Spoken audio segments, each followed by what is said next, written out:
Filmed in front of a live studio audience, it's the Dicebreaker Podcast with your host, Matt Jarvis.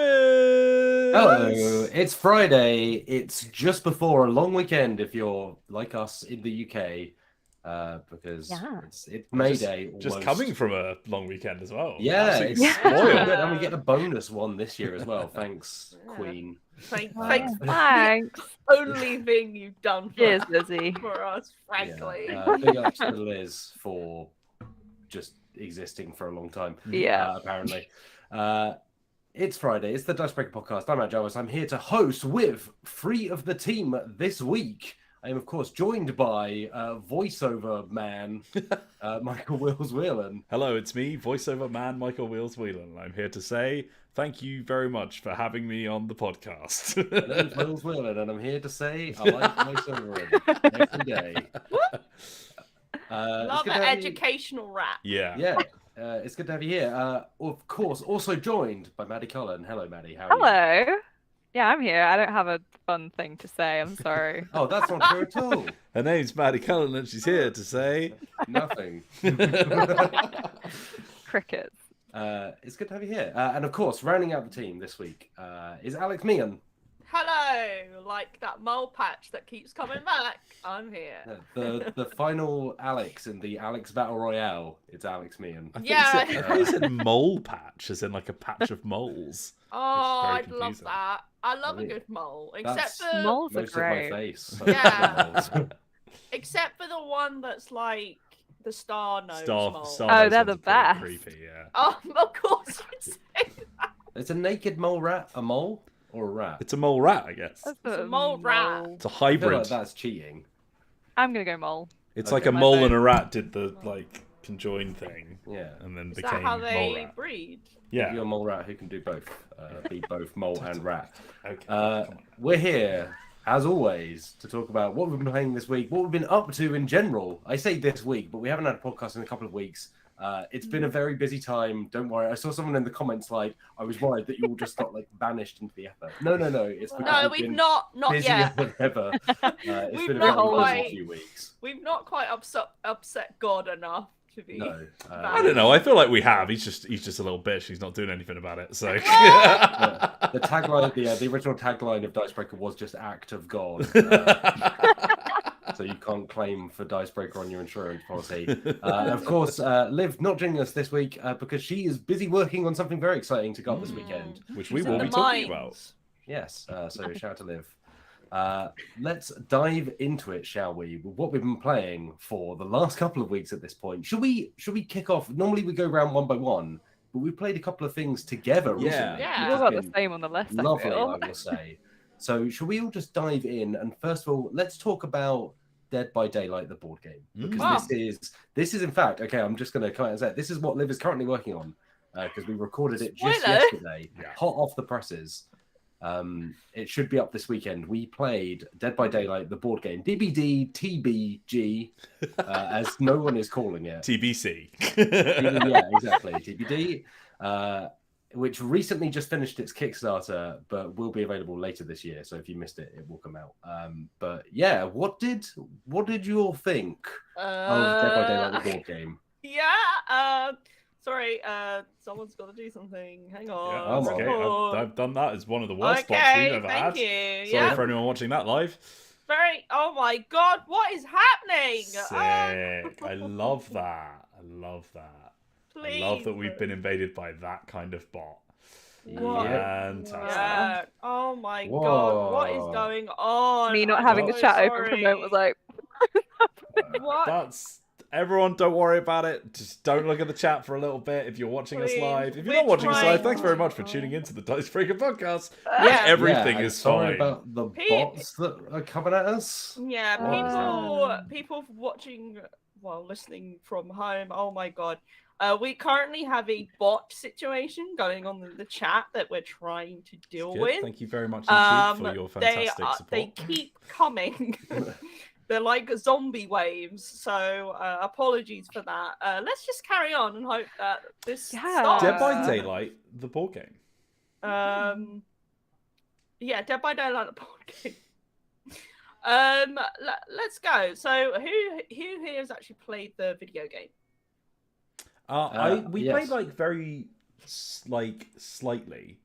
Played very slightly. Because we did. So I was saying this on the Let's Play, but the Let's Play hasn't gone out yet, so you won't see that yet. But we actually had like a game of Dead by Daylight with Liv, like right before Liv joined the team, as like a sort of team building thing. So we were like, hey Liv, we're going to do like a game session to come join us before you start, and then you can meet the team.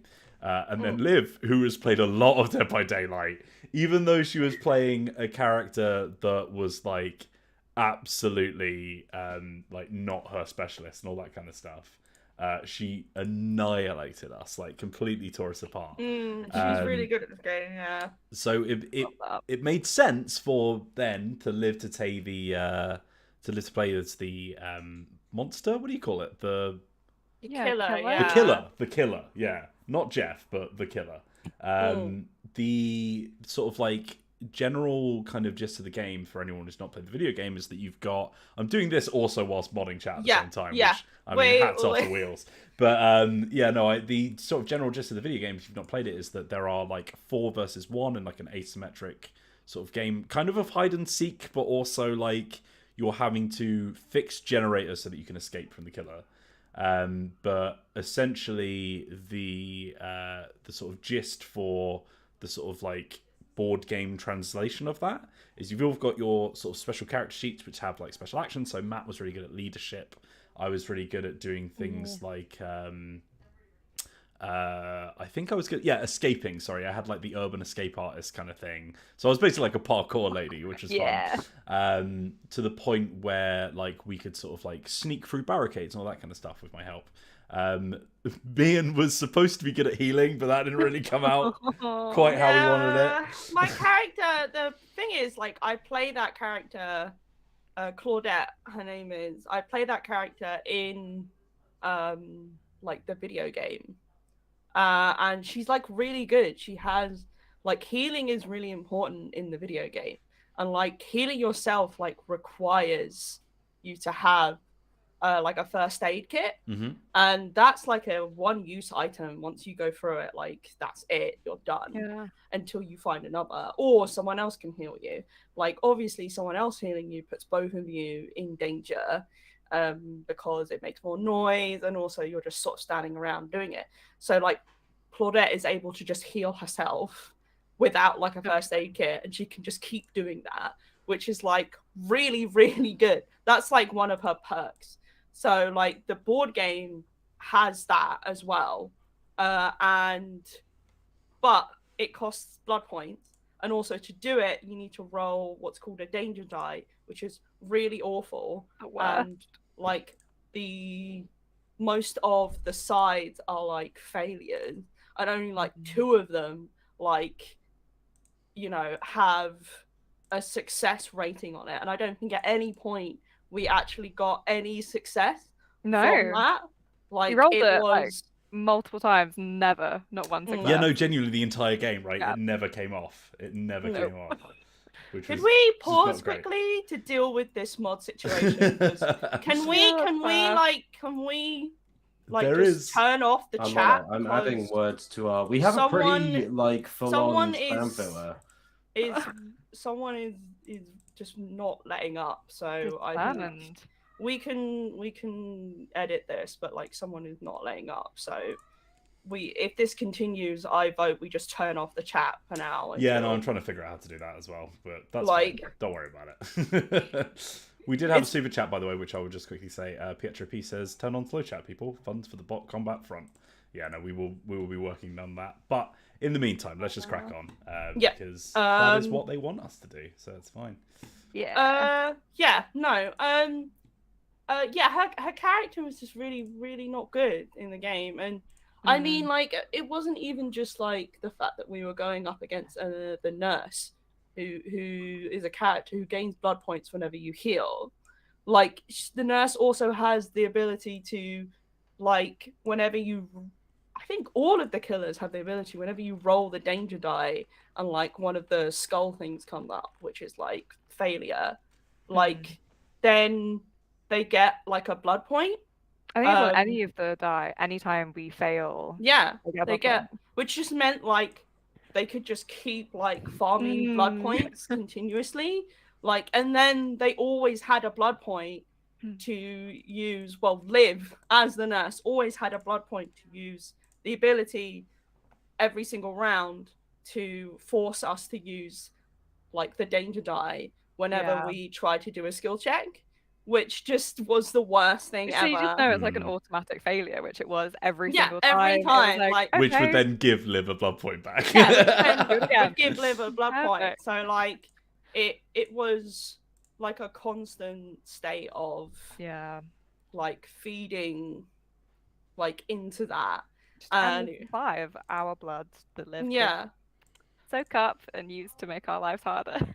I thought that like it was like the Dead by Daylight game both was better and like not as good as I thought it was going to be. Like both, because when I first heard the concept that there was going to be a Dead by Daylight board game, I was like, that actually makes a lot of sense, because you can have that situation of like, you know, one person plays as the killer and everyone else plays as the survivor, and it's like that one versus many situation, which I think has potential to work incredibly well. But I kind of initially imagined it as like a hidden movement type situation, where like much of the appeal of the video game Dead by Daylight comes from like hiding, you know, like the running away, hiding like situation.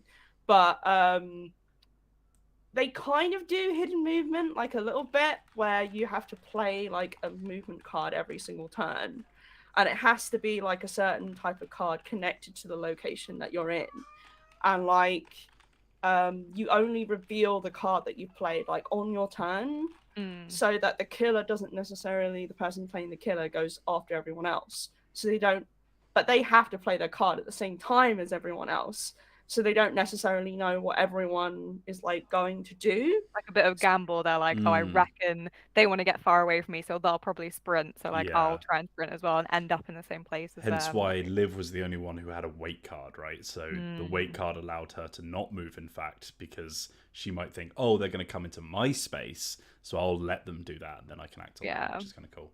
Yeah, like, and obviously the killer had their own sort of set of perks. I believe we were playing like what's called the base version of the game, which then you can change by like switching out different perk cards, which have different abilities and such. But each character comes with their own like set of perks, and like, I think a lot of the appeal of the game is going to come from playing with different combinations of survivors and like killer and everything. And like, I think that the combination we have was interesting. The nurse was an interesting character, like play again. Big things she can do. She was a horrible creature to play against. Like, she had a lot of like powers that seemed to completely like throw away our plans. And we were like, oh my god. She can get like an extra move, so she can just like basically get from one side of the board to the other, whereas we can get from like one room to the other. Like very, very different moves there. Like, like I think everyone else's characters who are also characters who are like the base characters in the video game, they were all had like their own sort of set of perks that I thought were quite good.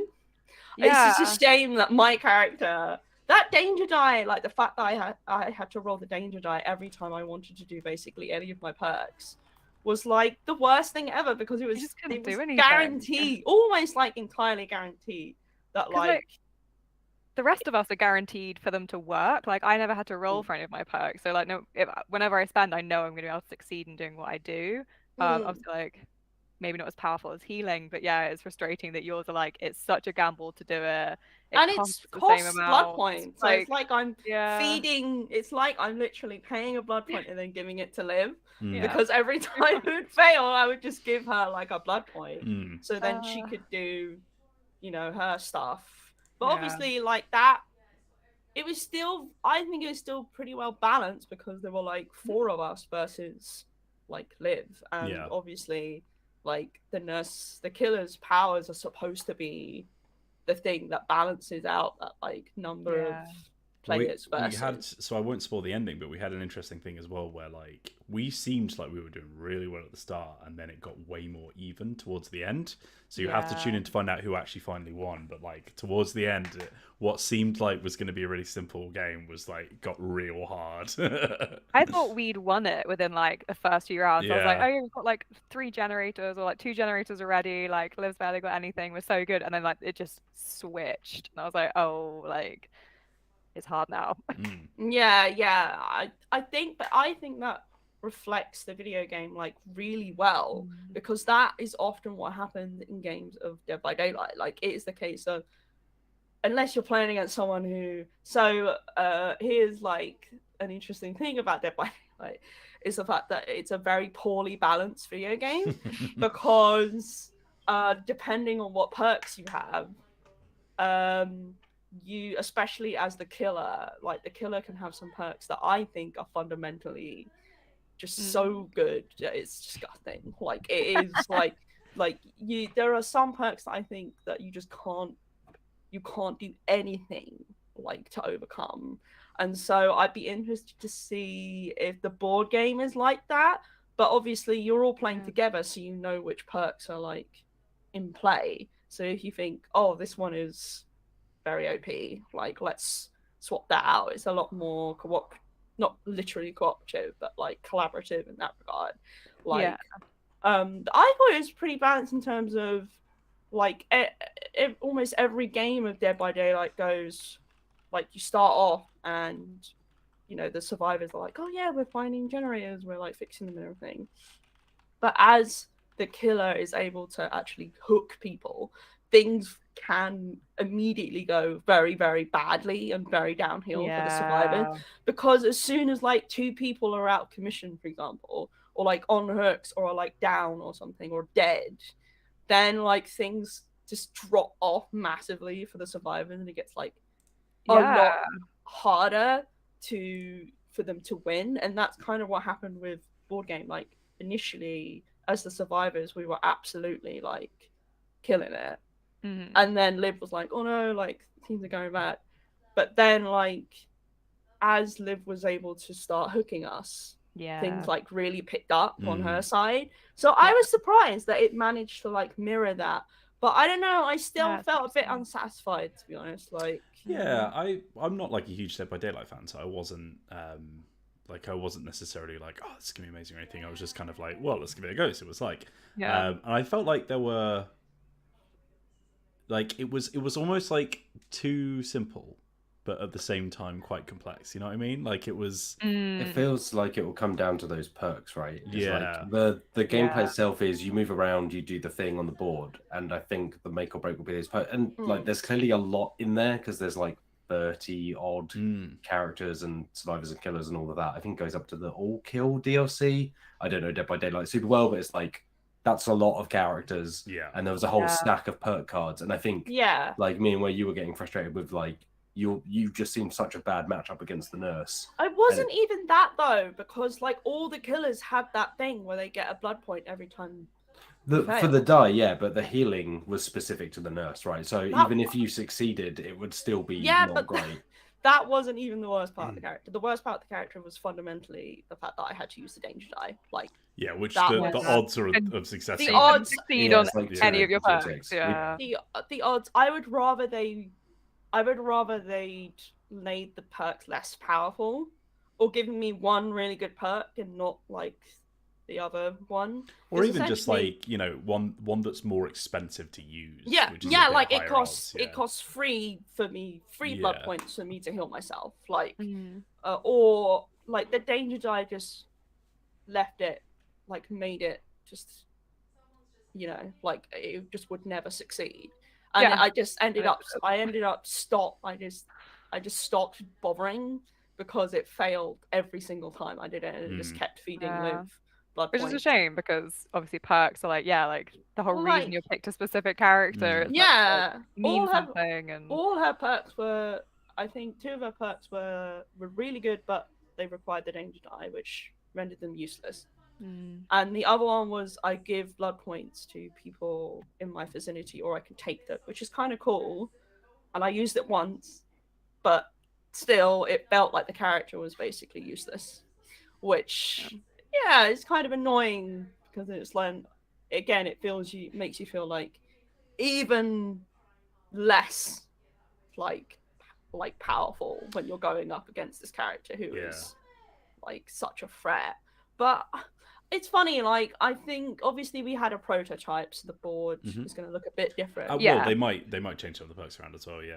Yeah, but also, I don't know, visually, obviously it looked like the game, which is what you expect. It was a bit bland. The board was very, very bland. It was like a lot of boxes. So I think it was clear in that it was very easy to see, like, oh, I'm in this space, I can move through this route. So, but yeah, like and part of the prototype was that it's going to be lighter, but even then, it's like a lot of boxes on a big box. And I would guess that they are intending for the miniatures to kind of do the talking, because the special edition has like hook miniatures and that kind of thing. But yeah, it felt it almost looked like someone who's got too many like browser windows open and had just like repositioned them around a desktop. Too many spam pop-ups coming up. I think the main problem for me was, speaking as a player who played one of the survivors, was I felt like, because the turns are so simple, because it is literally just you move, and if you enter a new room, then you get to flip one of the tokens, and then you can interact once, and that's basically all you did. But it also meant that, like, I think I only used my perks like once or twice throughout the whole game, because it was just like every single perk was like, either you need loads of blood points, which means you need to sacrifice those of your turns to try and get those blood points, or you not only need blood points, but you also have to sacrifice your interaction. So it's just like, well, you can either do nothing, or you can do, like, you know, one of the more important bits instead. And it was like, well, I'm always going to choose to try and power up the generators, or, you know, because like if we just hung around trying to find blood points, I think our best tactic is trying to be quick as the survivors. So if we're trying to, like, oh, let's just build up our strength and use our perks, Liv will just kind of, like, I say Liv, the killer. She's not. It's not just Liv. She's not a killer in real life. Murderer Liv. Liv, who was our killer, and the killer in general would just be able to, like, hook a few of you, start building up points. So yeah, it's kind of like there's no point waiting around trying to collect blood points. You kind of like, okay, I just need to kind of ignore my perks, so I can't use them, and just get generators. It's a shame, because that, again, that's the whole point of having different characters, is that they can do different things, and it'd be nice for, like, it to feel more like that on your goes, I guess. Yeah, I feel like it was very simple, and there were some moments where it was like, oh, this is really exciting, this is really cool, and I like the fact that it did eventually, like, feel balanced, and that's, like, I think a good sign of any game. But also, it was a really good finish. Like, it was exciting at the end, where we were literally within one turn of winning. Really loud all of a sudden. I have no idea why. Yeah, Matt Jarvis is giant now. He's a god. Sorry. Reflecting his godlike status. I promise I haven't touched anything, but the cat was snoring in the background very loudly, so maybe it's tried to boost me because it thinks she's like background noise. Yeah, but yeah, I thought it was all right. Like, I thought it was good. I mean, as like video game board games go, there are a lot worse that you could play. Like, a lot worse. And I think it has potential for some really great moments. And obviously the variety of the killers and the survivors and everything add to that experience. But I think, maybe the thing is, for maybe the audience that they're going for the game, maybe keeping it simple was the best option. But I think just for me personally, I felt like the game was too simple. Like, there was some really great mechanics in terms of, like, for example, whenever, like, a survivor is on a hook, if you just leave them on the hook, like, continuously, then the killer gets more and more progress towards winning. So it's that incentive of, like, same in the video game, you can't just leave a survivor there, like, oh, like, it's not worth us going over to rescue them, because if you don't, then, like, you're basically screwed. which we found Yeah. out the hard way, I guess, when we all decided to sacrifice somebody, and then we realized we had to save them. Yeah, I feel like it was good. I don't know whether I'd want to play again. Maybe the different killers and survivors might make me want to play again. Yeah. I guess that's the point. But I guess at its core, it's just very simple, and also the visuals, I think, leave a bit to be desired. Personally, like Yeah. To be fair, I kind of feel that way about Dead by Daylight in general. Fair enough. Yeah, visually, it's not the most. Well, I like the design of the killers. Like, they're fun. Like, I like the way they look. They're clearly, some are very clearly, obviously inspired by others. And then, obviously, with the board game, they don't have any of the licensed killers. So there's no Freddy. Yeah. There's no Pyramid Head. There's no, you know, like, God, what's her name? Samara / Oh, from the ring. Yeah. From the ring. Yeah, she's one of the latest killers, and which is kind of a shame because I feel like you could have done a fun thing and had crossovers from other horror board games in the same way that the video game has crossovers from other video games. But I don't know what that would be though. Because... Arkham Horror, I suppose. Yeah, like what big name horror board licenses. Games are there out there really, other than Betrayal, which is all generic horror stuff, really. I will say, like, you will probably notice a theme if you've heard us talk about video game adaptations in board games, but like they tend to not be great. And like me and said earlier, this was fine. Like it was like we had an alright time. Like, so I would say like Monster Hunter World was better. Yeah, and ironically, I think Monster Hunter World had the opposite problem where it was way too complicated, and yet it was a good game underneath. You know, like like I don't know. I guess. It was interesting to see how they translated it, and I think they got some things really, really right, but I also think they got some things not so right, and also I guess it's hard to replicate sometimes that video game experience. So I would say if you like the video game, it's good. Like, but I suppose I just felt a little bit underwhelmed by it. But... Look, a lot of the stuff I think it will get far on the back of. It's like that thing that you like, but I think it's probably in the it's above average for like a video game adaptation. But you're right. It's not like the best one of these I've played, but it's certainly not among the worst. Like I'd play it again, but I wouldn't be like I'm gonna break this out every time. That's not my friendship group anyway. So all right, shall we move on to something else? What did we play yesterday? We all also played Secret Hitler, which is a hidden role game, which is very, very popular. Which like is mainly, I think, due to the very, very pretty graphic design that the box is wrapped in. It was been around for a long time, and I think the time it came out, like board games were only just starting to be that pretty. If that makes sense. It was one of like the big early Kickstarter. It was like that and Exploding Kittens, I think, were kind of like the first wave of real success stories. I will say, unfortunately, one of the designers is perhaps not the greatest person in the world, but it's not a solo project. Like, it was made by a team of people, and also like it is it's not like the most revolutionary hidden role game, but it's really solid. Like I don't it doesn't sound like much of a compliment, but like I feel like hidden role is such a bloated genre now. Like there are so many, and sometimes I go back to some of them, and I'm like surprised by how much fun you can have with the more simple versions. I think some of them do get.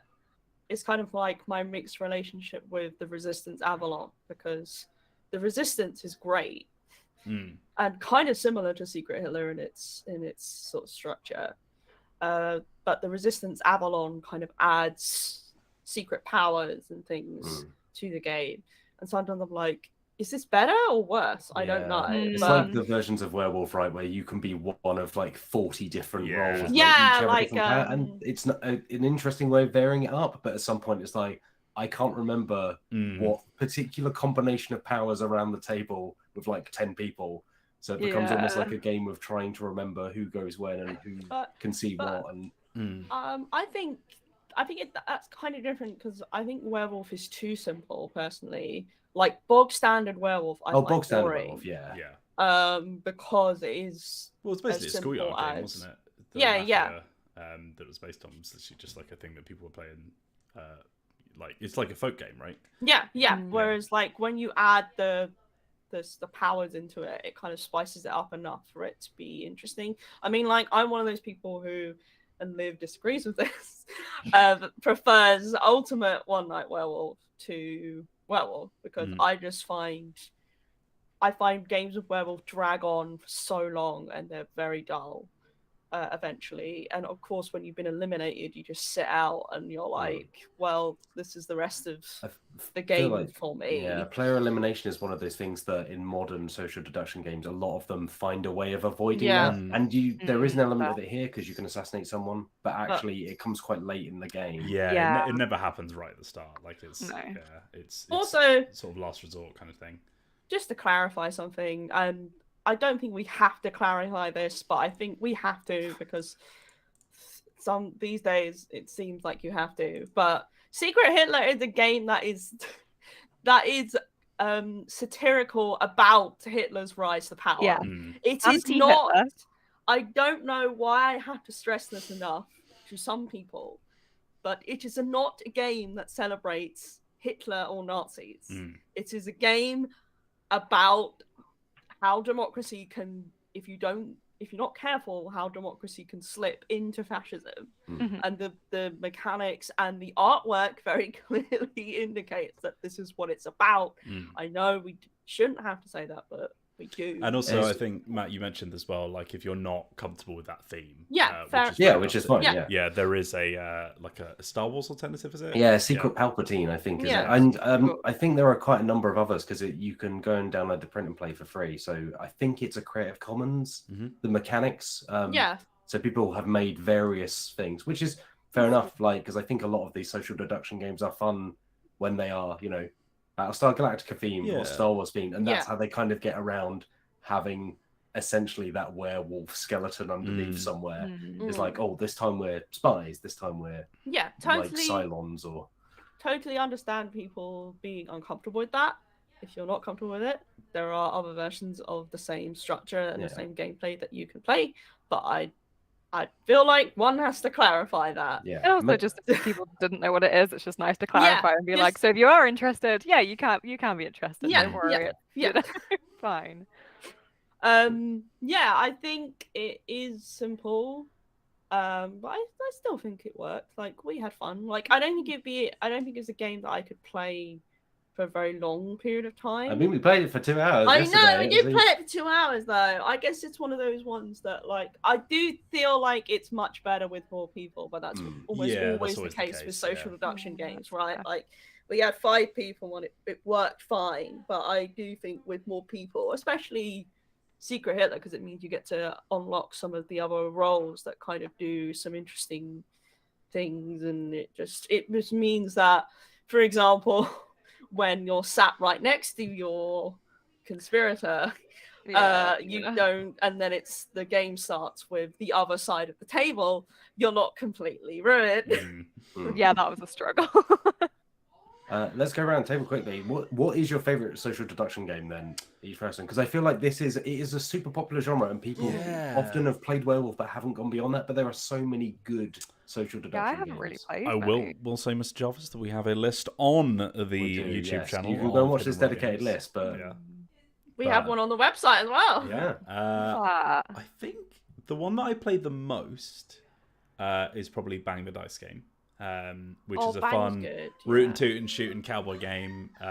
My favorite thing about Bang is the fact that one of the roles is public. So one person plays as the sheriff, and then like the bandits are trying to kill the sheriff, the deputies are trying to protect the sheriff, and then you have like a sort of not allied to anyone character called the outlaw, I think. The renegade. The outlaws are the ones trying to kill the sheriff. That's their goal, and then the renegade I want to kill everyone. The renegade wants to be one-on-one with the sheriff at the end, so that they can have a shootout, which is fun. I think they just want everyone else to die. They do, but you have to do it in like a certain order to stop other people winning. So like, so you have if you kill the outlaws first, then the deputies win. Exactly. So they have the most difficult role, but also it's not impossible, and they sort of like mix it up enough that people don't really know who's who. Yeah, well, they don't need to specifically target Yeah. like the deputy or the sheriff. They can target the outlaws. Yeah. So like it could look like the classic play is if you're a renegade, you just pretend to be a deputy. Yeah. And that means that like, you know, you can kind of get away with shooting the outlaws, and then before it's too late. Yeah. And then the other fun thing about Bang as well is the dice, right? Because then so you have this thing where like you're trying to shoot each other. You have like health. Everyone also has like a character card with special powers. Some of them are a little bit too strong, but you know it is like a silly game where it's all you know, like it's, you know, the balance is the players and all that. Yeah, kind of stuff. and it's kind of similar to Cosmic Encounter.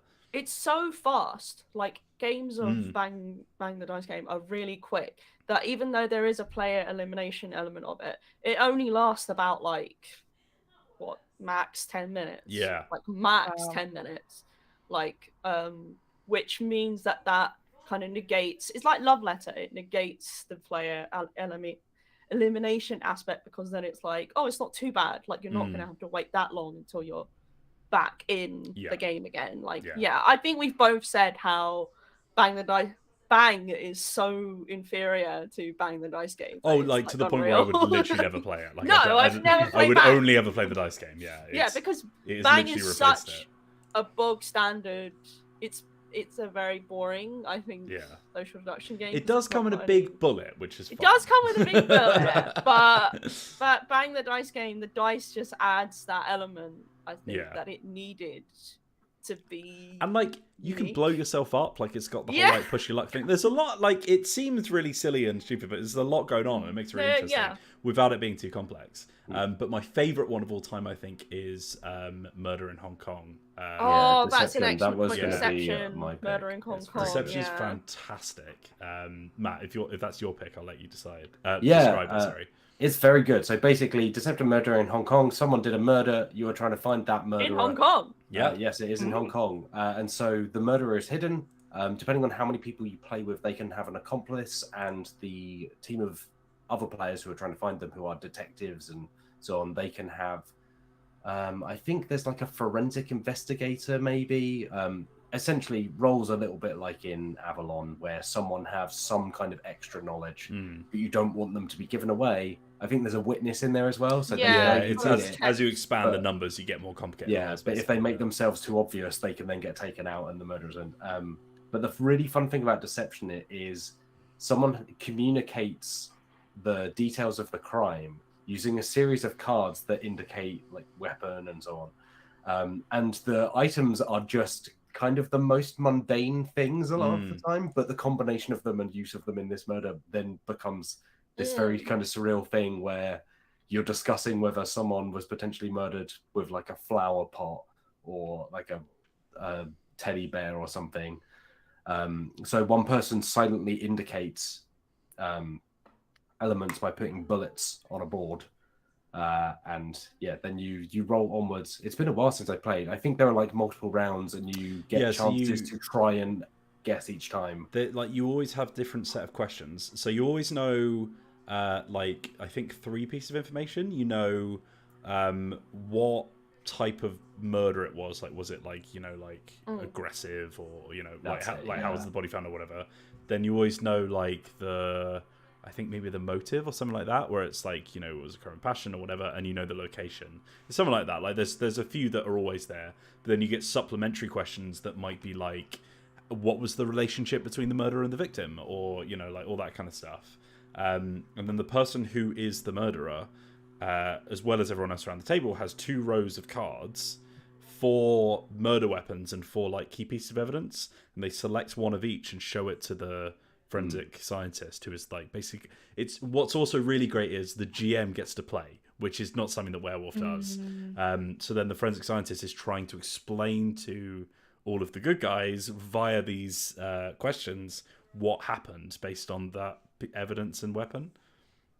And it's like, it's almost a bit like Mysterium, right? Yeah, it's more of like it's combined with a like clue giving rather than just social deduction. Like you're trying to work out who the murderer is, but you're doing that through like analyzing these clues and being like, well, is a flower pot aggressive or It's really I fun. don't know, Matt. I've seen some flower pots in my day, and Bill they and Ben, give me mate. some nasty looks. They loved a Barney. They did. Don't run into Bill and Ben in the wrong end of the garden, because Oh my goodness, Bill and Ben. Yeah, the best thing about it is you're imagining a crime in your head and then trying to like get other people to explain what you're going on with.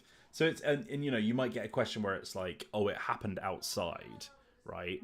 So then people are like, okay, but why did they specify that it happened outside? Like what could you not find inside a house, you know?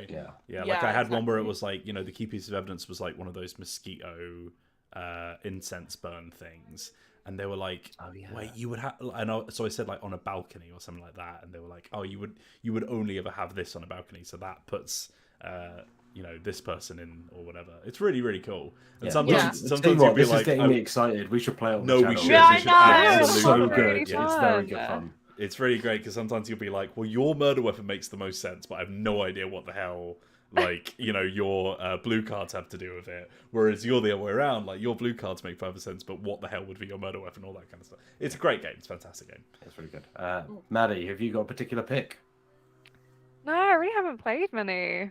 It's not like a genre I've particularly played, like, at all. That's fair. Like, to be fair, I know a lot of people who, not necessarily this is your case, but I have a lot of friends who just don't enjoy playing them because of the fact that they're kind of built around Arguments. So you have to get into that like headspace of we're having an argument, but not in real life. Yeah. Like, everyone can step away from this at the end and be okay. Yeah. Yeah. I know people who don't play social deduction games specifically for that reason. Including Zoe. That's why she stopped appearing on the Among Us streams back when we were doing that, because I think she just finds it exhausting. Like it is like it is a skill, and it's not necessarily a universal one. Like it is really tiring. I mean, I personally mind. I just don't don't have play like a lots. big friendship group that I play with, so I usually play like 1-on-1 or like maybe 2-3 people games. So I don't. I feel like that again is kind of like a big kind of party-ish. Yeah.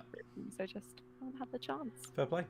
All right. Do you want to chat a bit about Frostgrave, because you've been playing a little bit more of this, right? So my opinion doesn't matter, yeah? Oh, sorry. I thought. wondering I thought you were chatting about Bang the Dice game as well. I'm sorry. Wow. Of course.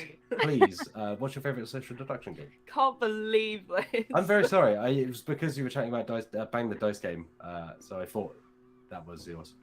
The Resistance, yeah. Ah, yeah. Original Resistance. I probably played Original Resistance more, but I don't know. I guess it just depends on the situation. Like, I like both the Resistance and Avalon. Like, I guess I like Avalon's theme more. And, like, I do enjoy the little, like, powers that you can get. That kind Avalon of has way more, right? Because Resistance is pretty just, like... It's just go on missions. Yeah. Resistance doesn't have any powers in it. Like, you're just the good guys or the bad guys. In Avalon, you're like the members of the round table, or you're like Morgane's like posse, I guess. Like and you're still trying to vote on like missions, but here it's like holy quests. And obviously, like, if you're one of Morgane's agents, then you're like trying to make it fail because you want Avalon to fall. But then like because obviously to balance out like the fact that there are fewer agents of Morgane than like good people, then they have like some special powers. But I think the good people actually have special powers as well, because there's like Merlin. I was going to say, is it well, where Merlin first? Because I feel like Merlin's that kind of role has popped up elsewhere, where someone just knows who, like the witness in Deception. Yeah, exactly. Merlin knows. I think Merlin knows the identity of one of the agents or something. And then like Morgane has like a special power that she can use, and I think there's a few others. And then someone's openly King Arthur or something like that. But whereas the Resistance is literally just you've got like the good guys and the bad guys, and then like you have to go on missions. A little bit like voting in the different like what do you call them, decrees things, policies in Secret Hitler. Like people have to, but it's more than 2 people. Like every single mission, the numbers like go up. So the chances of there being a traitor in the group is increased. So the further the good guys get towards winning the game, the more risky things become and the more people get involved and all of that. So it's actually like, I think it's paced and balanced like really well, because having those extra people go on the mission just helps like the bad guys a bit more, because it means I think at some point, depending on the numbers, you have to have at least someone who is on the bad side, like in your group, so that it gives, again, you've got to try and balance out like who's voting success, who's voting failure, and you can like vote on who's in the groups and everything. So again, a bit like Secret Hitler, but I think the Resistance is really solid. Like, I think its pacing and structure mean that it's not just another social deduction game. You know? It was always my go-to for a long time. Like, I played it so much, and to the point where my group then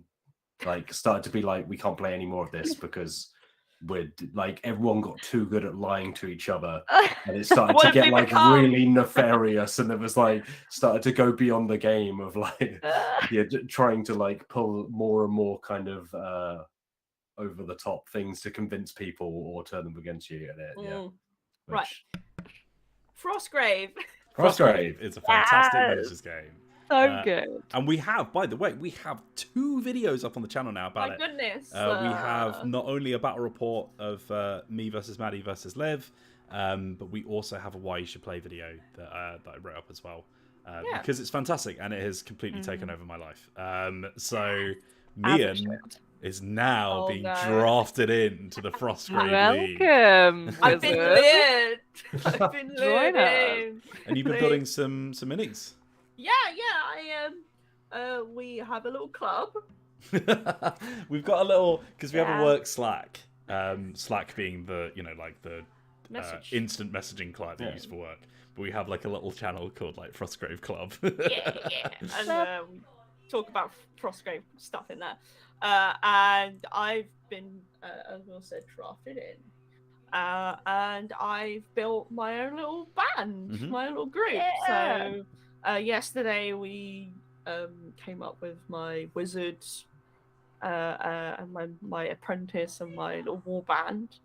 And I chose an elementalist, because the other 3 were playing. Matt's yet to join the group properly. Not necessarily out of, I'm not rejecting it. I just haven't been able to come along yet. I would really love to play Frostgrave. It's always been something I'd want to check out. Yeah. But the others have picked like someone who summoned stuff, and then a nerd, and then another one is like, wow, so dismissive, me. A witch, I think. I'm sorry we didn't pick the bog standard wizard class. Ooh, fireballs. Look, okay. Wizards cast spells with fire and ice and that stuff. That's what wizards do.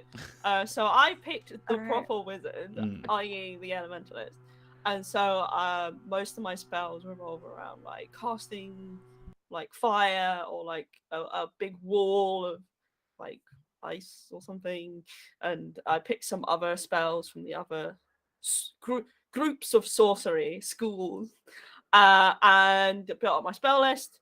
And I also got my war band together. So I've got some treasure hunters, I got some thugs, obviously, and thieves and all that lot. And then last night, I built my little minis. So I sat there, popped on some Simpsons, some heads, a great evening, onto some bodies, cursed a lot and then put them back on. And then I accidentally chopped off bits by accident, because I am clumsy. They didn't need a whole staff. It's fine. Model bits, we should clarify, not like fingers. No, I'm fine. I did not end up in A&E, but look, I'm like the protagonist of a young adult romance novel. My only flaw is that I'm clumsy. Even a bit shy. Too. Yeah. And shy. No, I'm excited. We're gonna play soon. And I fully expect to be taught a lesson. I don't know. You've got some some gnarly powerful kind of like spells, attack yeah. magic, which I feel like I feel we've like got a lot going on in the group already, and that makes me very nervous. Yeah, I feel like so. Is it only like 2 people per match, or can you do like a full? Oh God, all four of us battling it out. We can all go in. You can kind of have as many as you want, right? Like it's That's wild. It's got a big obviously enough it map, will start to like- fall apart as you get too big, but They're yeah. just spells and imps, and I've got my construct. I took I think assume construct or something like that. Animate. Yeah, that's the one where like I build a thing and then I can control it, and it's like another. Oh, I forgot that replaces one of my soldiers. Oh well. Just get rid of a thug or a thief I'll or just somebody, I'll get rid of one of my thugs or something. They're free. And I'll use that miniature as my construct. Just made a robot version of that. Yeah, imagine this is like a big robot or something. But yeah, I'm looking forward to it because I've just not played miniatures games. Like it's just not one of those. Which just usually takes a lot of just money a lot of and effort investment. before you It's can a even hobby in start. itself, And so you lot kind of being hyped for Frostgrave has gotten me involved, and now I'm like, this sounds fun because it's not just you kill the other team or something. Yeah. It's like you've got to find the ultimate objective is finding the treasure and stuff. Yeah. So that is what I like about Frostgrave.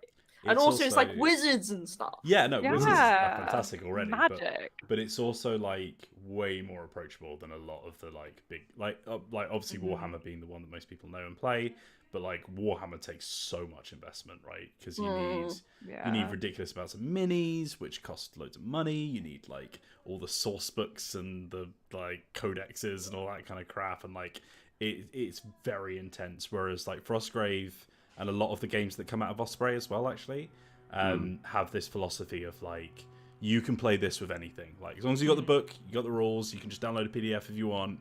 Like, whatever, you can do to support the game. Outside of that, use whatever the hell you want. You want to use, like Maddie says, you want to use Lego, you want to use, like, Warhammer minis, you want to use whatever you want, go for it. Like, D&D miniatures, whatever. I will Zoe say, is screaming in the background. I know. So we're fighting on. We're fighting on with this podcast. Also, no one's going to stop us. Someone's mowing their bloody lawn, which is mowing rude. Their bloody lawn. God, it's not nice enough weather for that. Not very nice. Exactly. I will say that the Frostgrave miniatures are great. Like, I love them. When I was, they're lovely. Yeah. I was like trying to North Star, yeah, and cheap. Yeah, very cheap. I was trying to like pick what I wanted for my little mates, my little friends, and I was like, oh, I want this face, and I want this. Sorry, I want this little arm. And sounds like the little arm has gone down your throat. Yeah. When I was like making my apothecary, I love my apothecary. Like they've got like they're holding a little potion and they're like looking at it, and they've got like a little book. I love that. It like adds so much character to your There's miniatures. such flexibility. Like, you can build like we all have like the same model set, but we've all got totally different models. Yeah. And it also helps us like tell differentiate. Just customize and just like really get invested in your little character, being like, oh, they have this weapon and like this potion compared to other people. Yeah. You can also what's really nice about the way that Frostgrave's like armies work.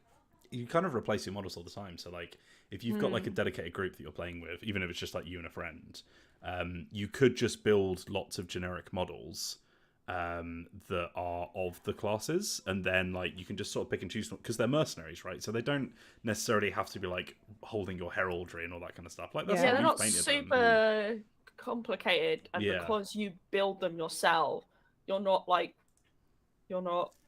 what's the word, like limited to being like these are your spear people, and these are your and they only look like sword people, and that's it. Whereas like here you're like, I'm gonna have a sword one and one with an axe, and like even though like fundamentally a sword and an axe in this game I think basically operate the same. Yeah. In the theater of the mind. Yeah. It's like as different, simple as, damn like, it. being able to pick the genders of them is just Yeah. like fun. Yeah! Like that, being like, oh, this one has like long hair. Yeah, I want a long-haired like bow person. Great. Yeah, I've got a lady fun. fug. Yeah. Yeah. She doesn't But care. Ladies you also love get it. like one of my favorite things is the fact that you will build like minis and you'll be like, oh, this one, like, you know, this unit's like a little bit more complicated than a thug would look like. But then as you get more money and you upgrade your army, you can be like, oh, this guy got a promotion. He's a barbarian now. But yeah, it's really good fun. Yeah. It's a fantastic miniatures game. I'm hyped. We're gonna be playing a lot of it. Frostgrave So. miniatures. Huh? Sounds like I'm gonna have to get me some Frostgrave miniatures. Yeah. It sounds like. As That I said, and, Matt, like, they're super cheap. Like you can we spoke. get... You go. You can get like, so for example, one of the wizard boxes. I think there's enough like bodies and arms and stuff like that you can make like 8 wizards out of them, and you need a max of 2 per warband. So like, if you get that and you get like a soldier's box, yeah, you're done. You've definitely got enough for 2 people to set up a warband and start playing, which Yeah. is so much more approachable than like, here's 4 start collecting sets from Games Workshop and they don't have the stuff you need, you know. all that Yeah, kind of stuff. I will say I've still got plenty of. I've not got any. I don't think I've got any bodies left in there, but Any bodies? Any bodies? I've only got arms. Sorry, I've only got arms here. mate, I'm rolling in arms. Like, you've got a Arms for box that days. Liv had already cracked into, haven't you? Yeah. You've got, Yeah, like, yeah, I think yeah. it's Yeah, half a we've got box. 2 full so- boxes still. Yeah. We haven't even touched them Yeah. yet. Yeah. So we've got boxes. Like I was a little bit worried at one point because I was like, oh, am I gonna have enough bodies? And luckily I did. Mm. Yeah, no, like I'm excited because I saw you and Liv playing the other week, and I was like, this looks fun. Mhm. And I just love the fact that you can choose the different spells Yeah. and everything. And it was like so quick yesterday. Like we literally came up with Yeah. all of my little characters in the space of like 10 minutes or something. It was nothing. So yeah, I'm excited.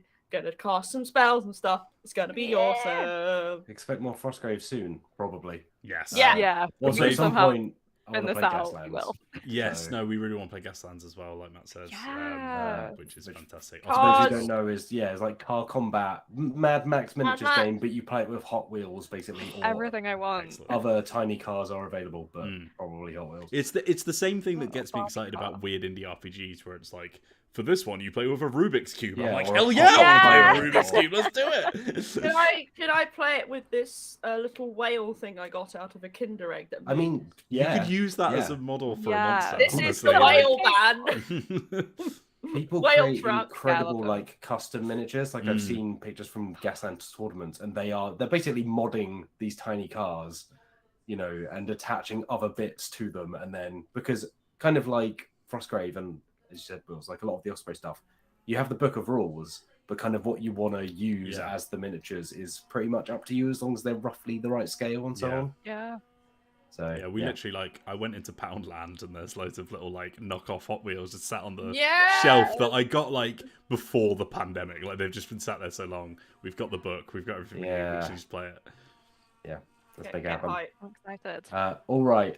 Is there anything else anyone wants to quickly mention before we move on to a little bit of news? We'll go a little bit longer because we had a slightly chaotic start Yeah. thanks to Mhm. I will the say worst I've bots on the internet. I've done literally one scenario so far, so I haven't really got like an informed opinion on it yet. But I have been playing the new Consulting Detective, which is Arkham Horror themed, which is Yeah, fun. yeah. Not, I don't think it's specifically like Fantasy No. Flight Arkham Horror, but it's the same. It's not. It's legally distinct. It's legally Well, no, distinct. which is like, weird, right? Because they are owned. They're both owned by Asmodee. Yeah, So they could potentially have. but I Could've guess done they it, don't but- own the Well, license cross. to. I don't Yeah. know, something like that. Whatever. But it- Anyway, Both are in the public domain. Yeah. yeah, Eldritch. Eldritch, that guy. We all know Cthulhu him. Yeah. mythos. A Yeah. Cthulhu Mythos, but in the vein of a Sherlock-style detective thing, you're like a early version of the FBI, like the Bureau of Information or something. Whoa. And then what's really interesting is what they've changed is instead of it being like, because for every single box that they've put out so far in that series, the idea is that you have like questions that you have to answer at the end. You don't know what those questions are going to be. So you do your investigation, you think you get as thorough as you can, and then you flip the book over and it's got the questions. It's like, okay, here's what we think happened. Oh, I don't know that one. And then you'll get points. And based on the points, that's how like close you were to Sherlock, and then Sherlock turns up and it's like, here's how it actually happened. He lays down just an absolute smackdown. Yeah, but the thing with that is, whilst it's lovely, I really like Kentucky Detective. It also means that you never really feel like the protagonist, because it's like, well, Sherlock did everything. I just sort of like also happened to do it in a good way. I was there. Yeah, but with this one, it's way more like present text. Like, there's a lot of like stuff that you'll turn up and you'll be like, okay, we're not ready for this. Like, we've got information, we know something's going on here, but we're not ready for it. But you can come back. Yeah, because at the end of each scenario, instead of answering questions, you have to pick key locations that you're basically going to raid at the end of the day. So it's like, okay, we think that something bad is going to happen here, or like there's someone here that we really need to interview, but like, you know, we can't find them right now for whatever reason. And then at the end, you basically get like a points per location of things like that you've interrupted or all that kind of stuff. So we actually did terribly, so because it's so different from what we're used to with Sherlock. Yeah, the score was really low, but I'm hoping that we'll get good at it. But yeah. We'll see how it translates. Have you played Mythos Tales, Will? No, because that came out a few years ago and was similar in that it's kind of like a consulting detective alike. Yeah. But I'd be kind of interested to know what's different in this, because presumably, you know, I think they are different gameplay styles. Yeah. But another cool thing they've done is they've split because you know the books in Sherlock Consulting Detective have like you have like a map with a region on it. And not only does this come with multiple maps, because you've got Arkham, Boston, and then like a jungle and stuff like that. You like go all over the place. Yeah. Like the US. Yeah, like the US.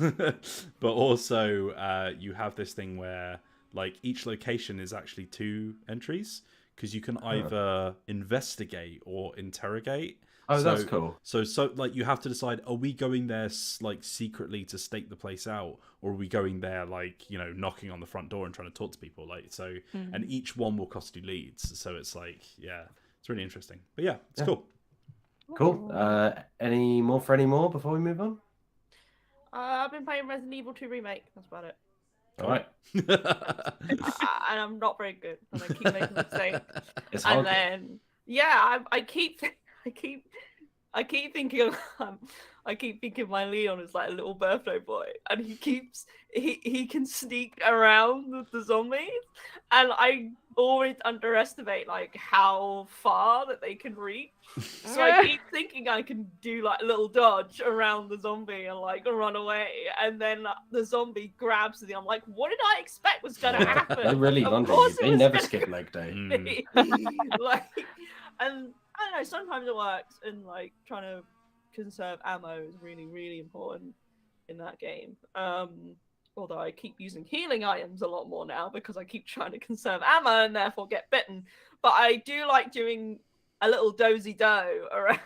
There's like one room where you have to solve this puzzle by like. The problem is you keep not ignoring the bit where it says grab a partner.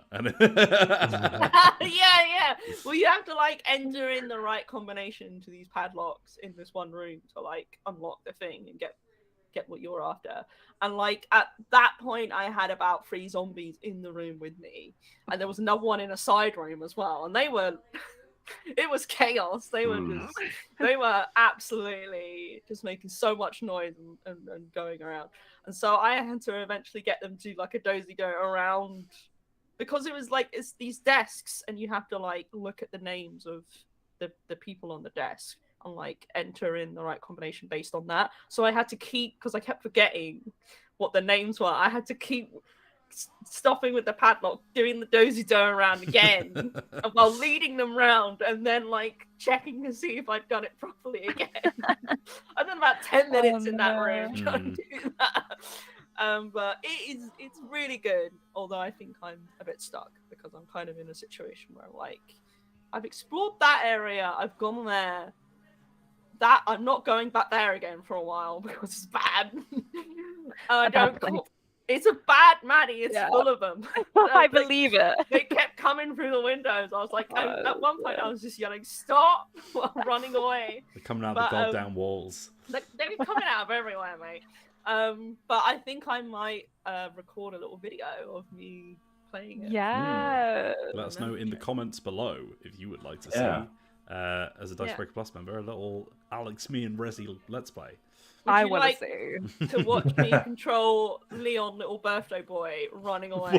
Why is he a little birthday boy? He's a birthday boy. That's what I call him. I thought it was his first day, not his birthday. No, it is his first day, but I just like calling him Little Leon. It's his first birthday. boy. Of his being first in that birthday. job. Yeah, that's how you all refer to it. He's Ah. 1 year old. Sometimes I'm like, for God's sakes, man. Maddie, have you played anything else that you want to quickly mention? Mainly D&D as always. So I got every week. It's a constant leveled up. Got to use my Spirit Guardian spell. Best Oh, love spell. Spirit. You Love and Liv Spirit play Guardian, so yeah. much D&D a week. It makes it impossible to organise I'll after say, work fun I was times. meant to DM my first session of City of Mist last night, but someone was ill, so we had to wait. Because I was like, I kind of need everyone to be there for the first session. But that is something I'm going to be doing weekly or every other week, which I'm That game very looks excited very cool. for. So I'm mixing it up. See, look at me. I'm Nice. so Well flexible. done. I'm proud of you. Stuff. Thank you. Right, news. Yeah, let's I'm move in the on. chopper. Let's move on to news. Let's quickly. We won't spend loads of time on news, but there was. Speaking of D&D, Yes. an absolute like Yes. payload of D&D news coming in as part of the D&D Direct, which I think is the first one of those that they've done, which was kind of a live stream. Similar, if you're a video game fan, you probably watch like Nintendo Directs and things like that. Very similar. They've Everyone's kind of getting taken in on that it now, aren't concept. they? Yeah. I bet Nintendo were like, that was our thing. The biggest thing is that Spelljammer is coming back. Yeah. Well, I say coming back to D&D 5e. It's I think the first time it's properly been in 5e. 5e, There was like a reference in a like Volo's guide or something, like Xanathar's guide They've been to teasing monsters us. or something. Yeah, there have been little cameos here and there, but this is the first time that there'll be a full-on kind of source book and adventure. So it's D&D 5e Spelljammer : Adventures in Space, which it does what it says. Adventures. Oh my It does what it says on I don't it. want to adventure through any colons. Hey, space is a weird and mysterious place, Yeah, right? Yeah, you never know. Much it's like the it's technically not space, is it? It's like at the astral plane or something like it's that, right? it's D&D's equivalent of space. Yeah. So it's like you say, it's the astral plane, and there are other parts of it that have a name that I can't remember. The wild something. Yeah, so they're putting out free books. They are putting out kind of the Astral Adventurer's Guide, which is your rules. So if you want to make a spaceship and stuff like that, that'll be in there. Not just a spaceship, Matt. You A get to be like a Spelljammer ship. bug monster thing. Yeah, well, there's Ah, Boo's that's Astral so Menagerie, which is a lot of the monsters and so on. So yeah, like you say, there are like plant monsters. There are giant space hamsters in there. Yeah, you get to play as like a blob. Yeah, there's new Yeah, there's races. Yeah, I think they've said it's the first D&D 5e class that is an ooze. Yes! So My shout final form! Shout out to ooze fans. And then the last one is Light of Xerix, which is an adventure. It's a campaign, yeah. Yeah. So those three books will be out over the summer. So it's soon. It's August 16th is when it hits. So soon. Anyone here Can't a wait. fan of Spelljammer? Because there are a lot of Spelljammer fans out there. Never heard of it before. I've been waiting for this announcement. Just sat there being like, it's coming, it's coming. We had the Unearthed Arcana where it was like obvious that this was like maybe going to be happening. Oh, I'm excited. It's in my calendar, the release date. There we go. Well, you can also play a little bit ahead of time because they're putting out a standalone adventure in July called Spelljammer Academy. So if you want to mess around with some Spelljammer, you can Is do it that then. like believe I Jedi will be. Academy or not? Yeah. I mean, presumably, yeah. Yeah. I mean, it's space stuff, you know. Well, I'm glad you're excited, Maddie, because I know Spelljammer, but I have no attachment to it whatever. It's just one of those things that I see people in comment sections of D&D videos going, "Where's Spelljammer?" So Yeah, I'm I've never happy for played. them. I'm happy for you. Spelljammer I've will just- be there. I've wanted to forever. It's just like it's everything I want. Like just let me be in Treasure Planet. Like I'm ready. My character's ready. Spelljammer is like the mother 2 of like Dicebreaker. Yeah, of D&D. Sorry, mother 3, the mother 3 of like D&D, where everyone's like, "Where's Spelljammer?" Yeah. Other D&D news out of D&D Direct. Dragonlance also coming back. So Dragonlance, kind of the setting that came from the books that were. There have been so many of those books now, like over 100 of them or something. So I've read the first 3. But okay, not I think I think you are like many people then, because I think that first trilogy is what a lot of people know, and then there are like 100 more after that. So yeah, they are putting out a board game based in Dragonlance. I'm just gonna double check my notes on what's coming to 5e. It is an adventure. Yeah. So Shadow of the Dragon Queen is the name of the 5e adventure, and they are due out this year. Like ties in with like the kind of like miniatures kind of board game, right? Yeah, so the miniatures game, which is called it's like a co-op narrative-driven miniatures game. So it's called Warriors of Kryn. Warriors of Cringe. So yeah, that'll also be out, and apparently you'll be able to tie the 5e adventure and the miniatures game together somehow, presumably by using the boards and stuff in your 5e adventure. So yeah, so there we go. So kind of like the big things out of D&D Direct were kind of like nostalgia plays, I guess, of like here's Spelljammer, which is like a 1989 thing originally, like here's Dragonlance, which is also from back in the 80s. So yeah, like bringing them back. Matt, don't forget D&D Honor Among Thieves. Yeah, so that was the last thing I was going to mention. We know what the D&D movie is going to be called, and as Alex says, it's Dungeons and Dragons Honor Among Thieves. That is a choice. Most generic of subtitles. It sounds like an Uncharted. Yeah, I mean, there's literally Among Thieves, which is an Uncharted game. Yeah. Sounds like fantasy name generator, like something. Yeah, there's like such a wealth of like lore and storytelling and so on in D&D across the last 50 years, and they came up with a cliched phrase. Yeah, why isn't it called something great, something cool like Dungeons and Dragons with Wizards of Xanathar or something? Yeah, I was gonna say, you got like Mordecai and Xanathar. That's like way more fun just instantly. It's like, ooh. What if who is this for? Like people who don't really care about D&D but know of D&D will go because it says D&D. Like I don't think Honor Among Thieves is going to suddenly win them over and they'll go, I'm interested. It has to have.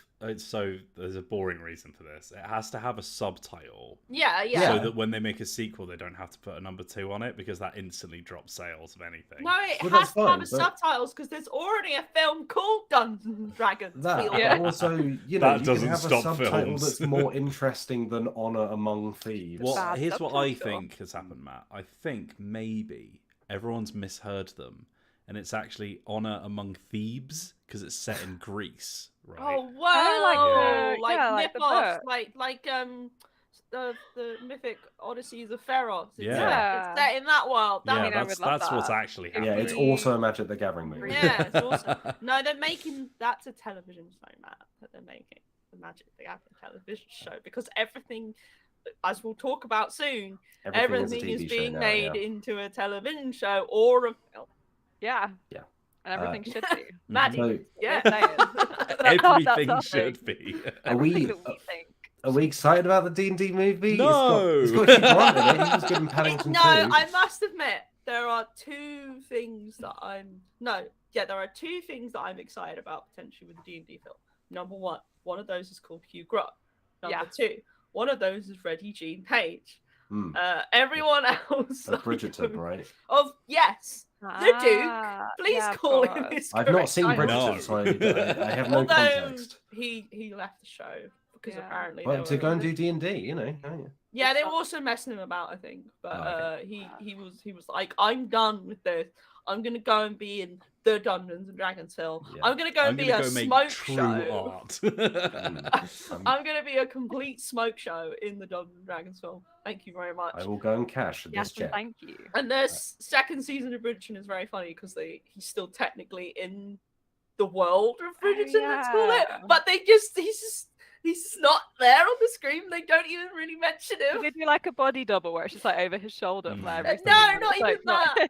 It's like he just disappeared. Like my planet needs Poochie. me. Yeah. Yeah, it's literally like Poochie. Yeah. I would respect it if they did that. If you just like beamed up to space and they're like, all right, anyway, carry on with season 2. Beamed up to space. Yeah. So anyway, the D&D movie is out next year. I think it's got a release date in May. I think 2023. So. Or was it March? I think it's March. We'll see what it's like then.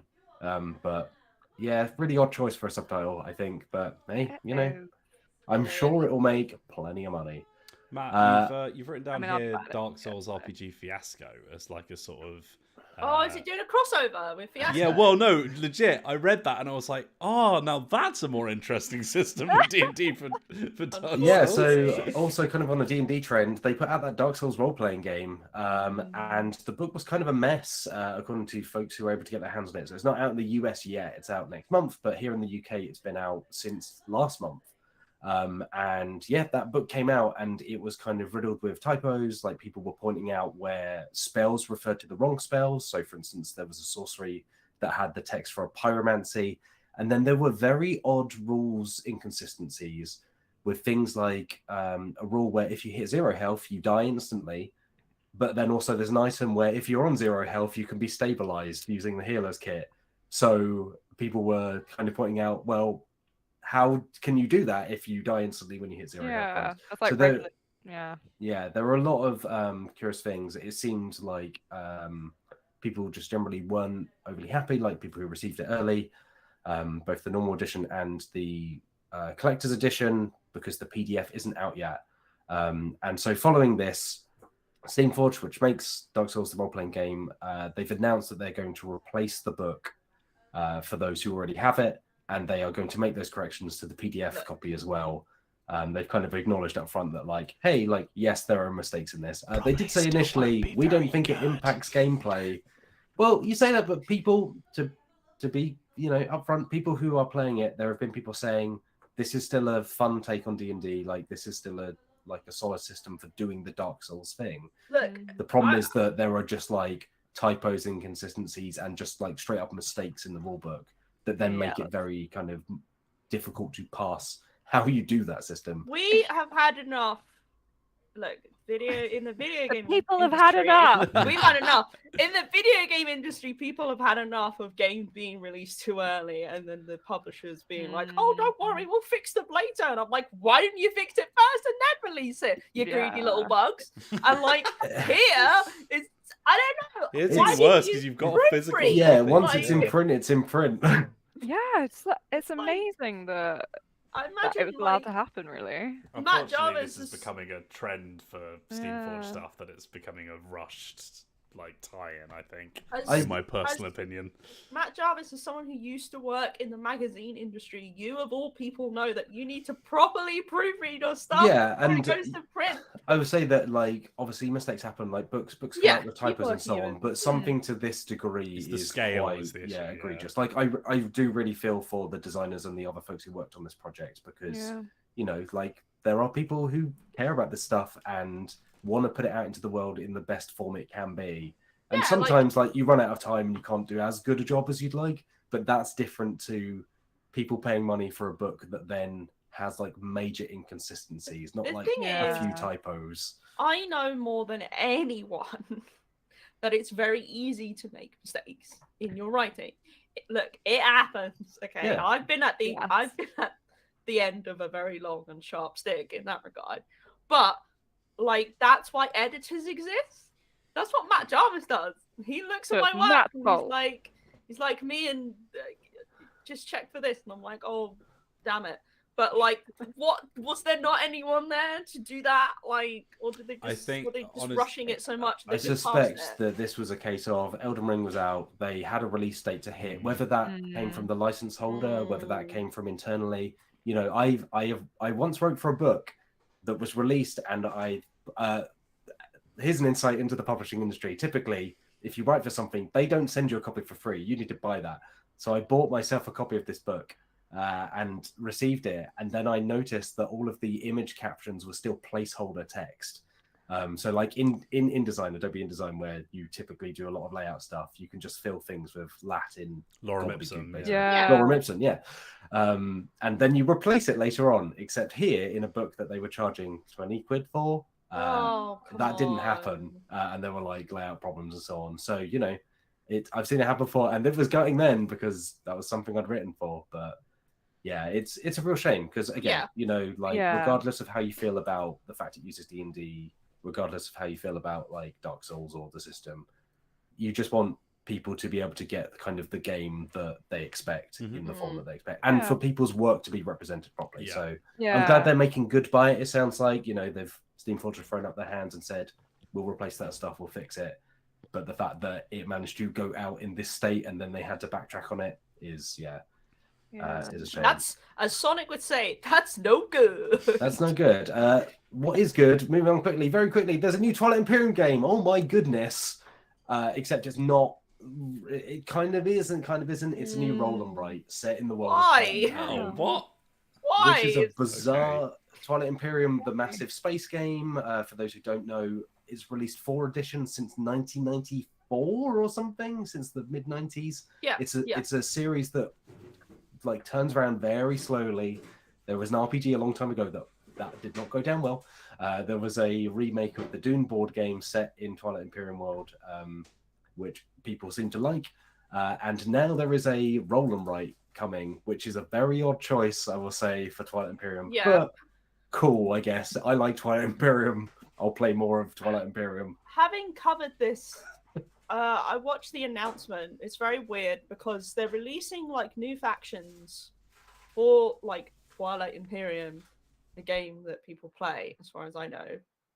But then they also included this as a surprise in the announcement. It was a surprise. Yeah, because like, and the I will say the designer's like done some like really big things. Like he the co-designer on Forbidden Stars, like he's worked on some like big games, but I think the explanation was the designers really likes roll and writes and then was like, I want to make a roll and write to Fantasy Flight, and then Fantasy Flight like, we've not had a Twilight Imperium game in a while, let's just check it. Because apparently they can't do original IP stuff anymore. Apparently that doesn't exist. It's got to be part of their franchise, just like movies and stuff. So it reminds me of when everyone was like, "Oh my god, there's going to be a new Dungeon Keeper game," and it was like, "Yeah, it's a free-to-play mobile game." Yeah. This is at least more like there are really good roll and writes out there. This might be this isn't. I don't think this is quite the we've announced a mobile game of Twilight Imperium, but it is a strange choice. This is why Twilight Imperium. I mean, like. They should have just made it. They've still got the license to Star Wars, right? Just make a Star Wars one. Like, I mean, you were just saying that they need to do more original IP. No, but like, what this I'm is at least their saying own IP. What I'm saying is they're not going to do that because that's not what they do. The last original IP thing they made, I think, was Keyforge, which is great. Although Keyforge isn't happening anymore at the moment because of problems. But like. I just don't expect them to do it. I would love them to do it, but they're not going to do it. But why Twilight Imperium? Why not Star Wars or something like that? Yeah. Like it just seems like Twilight Imperium is there. People know what Twilight Imperium is. It's that game. It's not like this thing as well. So I guess it's a rich world. Yeah, it's a cool universe. Like I like the setting of Twilight Imperium. It's a kind of an interesting sci-fi universe, but. My main hope for this is that roll and write games typically are like fairly short, like 20-minute games. Yeah, where you it's roll like some the dice, you fill in some. Yeah. I hope that this is 6 hours long and you're just filling boxes like hour after hour after hour. The sheet is the size of a poster. You have to get one of those receipt printers to just like have the longest possible game sheet. Yeah. I will say they have described it, and I quote. As the most or like the biggest roll and write like out there, or like they called it epic. Big isn't or like like as in that. Like I don't know how you can have an epic roll and write, because when I think of roll and writes, I just think of like here's a nice fun little game that we can do. At least the best ones in the genre. Yeah, that's kind of what they thrive on. But like this, whatever this epic. Thing they're gonna do, but there you go. We'll see. Yeah, it doesn't have a release date right yet, but it's on the way. Inscription. Twilight Imperium. Good game. Inscription is kind of a fun pun because you're like inscribing when you roll and write. So that's like kind of a fun thing. That's nice. Yeah, I'll give that to him. And I like the designer's work. I like that Civ game. New Dawn. So I'm optimistic. I like Twilight Imperium. I like roll and writes. It's a good set of ingredients. Just a strange combination. I'll give them this. I prefer this to just another expansion. Yeah. So that's something. That's a little. Yeah. Little bit. Speaking of expansions, thank you for setting this up. A very quick one to finish out the news. Deliberately. Oath, the best game of last year. Not just according to me, that's just fact. No. Is No. it was my favorite game of last year. Cole Worley of Root fame, Oath. You play a Chancellor, people try and take you down. It's a really good game. Go and check out my review if you haven't already. We also played it on the channel. It's getting an expansion sometime. Cole Worley has said. He's basically said it's in the very early stages. Yeah. That's about all we know. Our Lord and Savior Cole Worley has said that there's Yes. going to be an Oath expansion. We don't know what it's called. Presumably, he gonna just be in called it. you up directly, Matt, because the. No, this was actually via a Kickstarter update. But I mean, I think one thing to be said for later games, which has done Root, did Oath, when they put out expansions, they tend to be like substantial and they tend to be well thought out. Like the Root expansions, they haven't just sunk that game with endless factions. They really kind of put out something that's interesting and takes it in a new direction. So I hope they do similar for Oath. Yeah, I hope which they is already a big old game. My hope is that it's not just new cards. My hope is that it is maybe some new location, or maybe even like a new role. So like you've got Chancellor, and then you've got like a new role that maybe works either alongside the Chancellor, or maybe even like directly, maybe more aggressively against the Chancellor, because obviously Oath has a potential for you to ally with the Chancellor if you want. But a new role would be fun. I think that would be in keeping with what they've released for things like Root. I don't think it would just be more cards and places. So they've done that. They have done that for Root. There is like little packs, but I'd be surprised if they said we're working on an expansion and it was just kind of a small, Well, yeah, it doesn't have to be small card. Like I mean, the cards are like essentially the fundamental. Yeah, this is arguably the fundamental part of I think the game. Yeah, but I'd be surprised if it didn't mechanically like evolve something or. Yes. But we'll find out at some point, I guess, because no idea on when that will surface or what it will be. So hang around at Dicebreaker.com to find out. Yeah. Cole.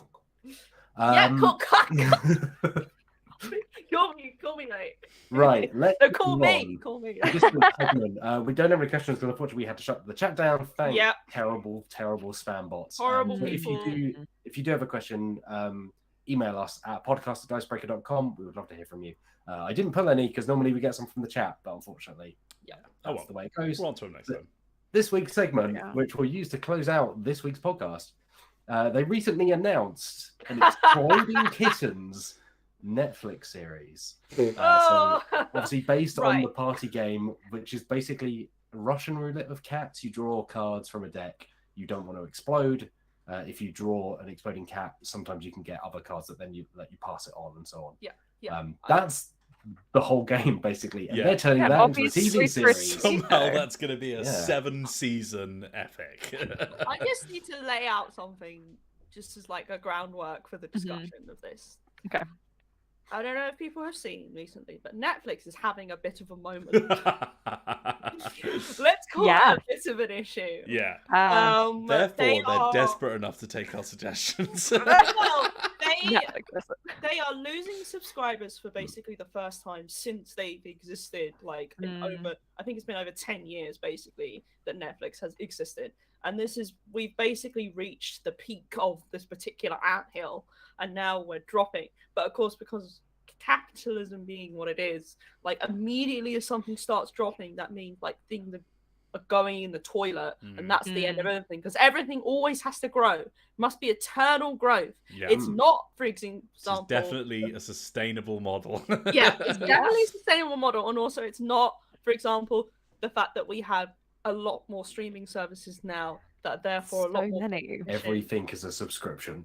People are moving over towards those, or at least being cost of living is going up, and people are having to make choices. There's a literal pandemic and a literal war happening. Yeah, maybe we can't have 10 different subscription services at once, and maybe one of them has to go. And hey, why not get rid of the one that continuously keeps starting new series and then cancels them? Well, thank God for Crunchyroll, really, the anime streaming platform of choice, which is basically just subsuming all other anime streaming.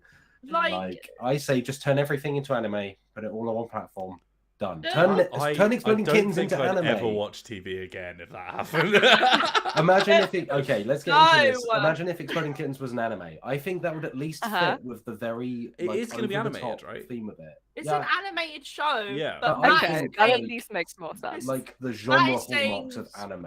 specific- Oh, Specifically Matt, I anime. can guarantee you this is going to be of the Family Guy school of entertainment. Oh, this is- I said it, yeah. It's gonna It's gonna be, suck yeah. ass. There's gonna be pop culture references in there, Yeah, and there's gonna be a cat that dresses like Post Malone. There's yeah. gonna be a Oh, cat God. that It's does gonna a be Donald like Trump big impression. mouth level animation. Like it's gonna be real bad. Right. I'll have you know. Right, Don't okay. even try and defend No, Big no, Mouth, no, dude. right.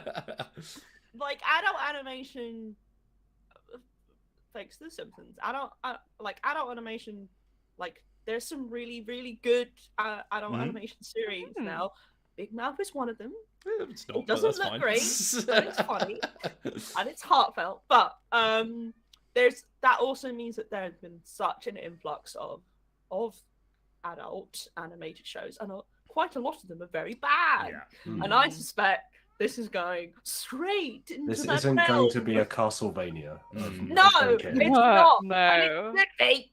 Can you imagine it was though? It's just like Just amazing. fucking Just brilliant. Yeah, like an so that's incredibly tense and violent. Violent, extremely violent, with nudity and sex. Or like BoJack Horseman, and it's just a kitten like Having an existential dealing- crisis. Yeah. I wonder whether they. Right. Okay. So this could go down one of two routes, and I think we're very confident which one of those routes is going to go down. But hey, theoretically speaking, Yeah, And that's what even- we're here to do. it could either go down the horrible Family Guy. There are a lot of horrible animated shows on Netflix at the moment. They keep churning out and then canceling because that's a great model. Or it could go down the BoJack Horseman route of like they might actually look at that and go, "Hey, that's people like that. Being self-aware. Maybe we do that." No, good writing, Matt Jarvis. Whoa, What we calm need. down now, Whoa! Alex. Ian. How big I do you think- think this budget is?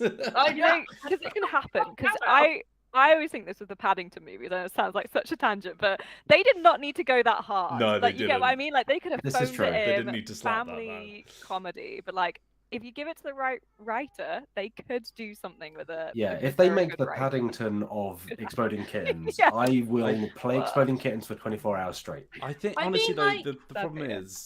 is like with stuff like Paddington, it's an established narrative. Like there are stories, Yes, there are stories. There's characters. a narrative. Yeah, like and like it could well be that the people who are passionate enough to make that film grew up reading Paddington books and all that kind of stuff.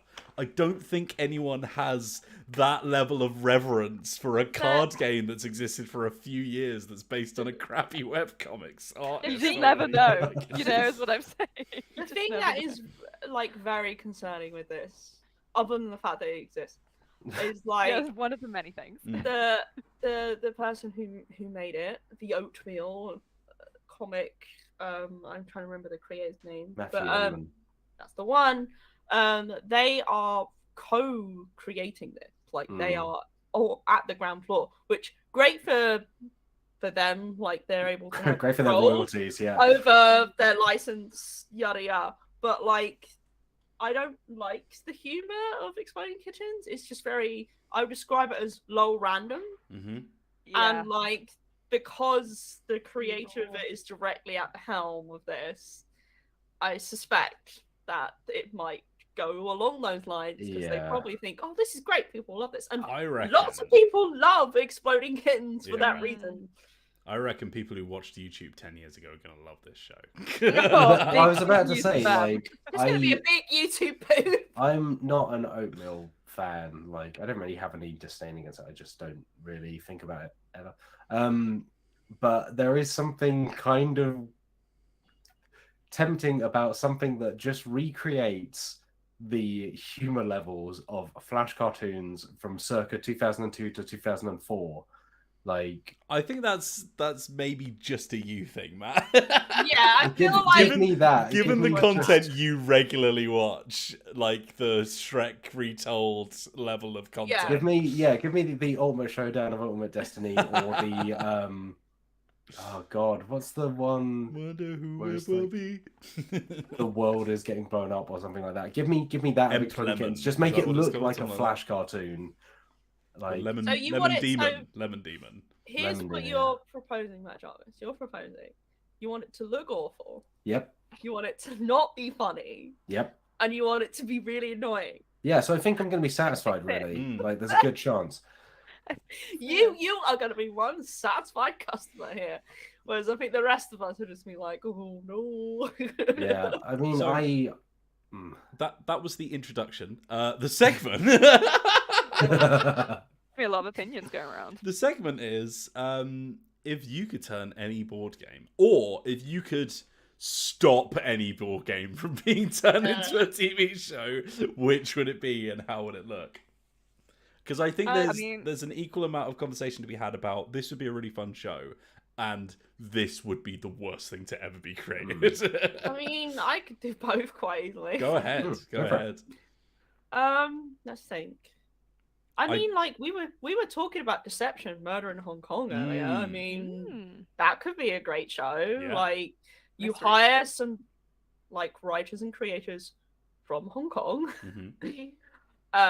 and you set it in the city. It's about a hard-boiled detective who is trying to solve crimes, and there are various individuals mixed up in the very department in which they work. Exactly. There's there is corruption Yeah. in the department, and like all the different murders that are committed are done with really like what do you call it, like ordinary objects and in locations that you're like, oh, we've got to work out what's happened here, and then they work it out by like having discussions with like various people who may or may not be involved, and the detective has to like suss out. Or, oh my god, or it's like have you ever seen the game show Where in the World is Carmen Sandiego? Yeah, I own it on Mega Drive as well. It's great. Would you I call also that a own game Mega show? It was like are you thinking of there is an animated series, but there was an original American game show. Oh, no, I've never heard of that. Yeah, I think it was a game show. So the only reason I know about this is because I don't think I was older than 2 or something at the time, but like it was a really cool game show back when like game shows were really awesome when we were kids, because they're all bad now, where like the contestants, there was like a narrative to every single episode of like the game show, and then Carmen Sandiego was in somewhere in the world and they had to figure it out. But like there were like characters that they had to talk to, and like people really felt like people really cared and they loved what they were doing. Can you imagine that? Like maybe not deception, murder in Hong Kong, because that's a little bit dark, unless it was tiered towards adults or something, but along those adults are into that stuff. To be fair, yeah, like why just make Carmen Sandiego again? Maybe we make an edgy adult version where it's like, where in the world is the corpse of Carmen Sandiego? Oh jeez. Or you could do it like or what about like an Arkham horror style thing like that? Oh yeah. Where, like there's a mystery somewhere. True crime is happening. big nowadays, you know? Yeah, like Yeah. Eldritch horror, but like a game show for adults. Where is my supernatural mystery stuff? Give me Yeah. more. Why did we stop doing supernatural stuff? I thought you were just going to say where it's like my supernatural of Arkham Horror, like just turn it into a supernatural style. Like, Oh my I mean, that was God. going to be also my pitch. I mean, yeah, there you go. There's another option. Big supernatural fan. I want more. Just putting that out there, I would watch an Arkham Files TV show, absolutely. Yeah, I think it's got one of the richer like laws and Yeah. character casts of board games as a whole. My shout for what it's worth. I was gonna say, like, just aesthetics alone, turn something like Morkborg into a TV show. That could be an animated TV show, yeah. An Like, animated TV show with that style. That's real good adult scratchy. animation. Honestly, like I love the idea of them getting like loads of very different animators to work on it, and they're all sort of meshing together to create like a book zine style. as an animated. Yeah, that'd be sick. Like Shrek Retold. My God, Shrek Retold is the perfect, like, it's the final form of humanity. New article coming out from Matt Jarvis: Why Shrek Retold is the ultimate TV show for Mork Borg fans. Also, like, can you imagine like an animated Root series? That was that was like almost thing I goes without thought saying, of. right? Yeah. I love Redwall. Love the art style of Yeah. Root. Yeah. Little armies. Yeah. Yes. How has Give it it not to happened me, before? please. Is the I real know, question. yeah. An Why animated aren't they short. already working on it? Something. It's like Yeah.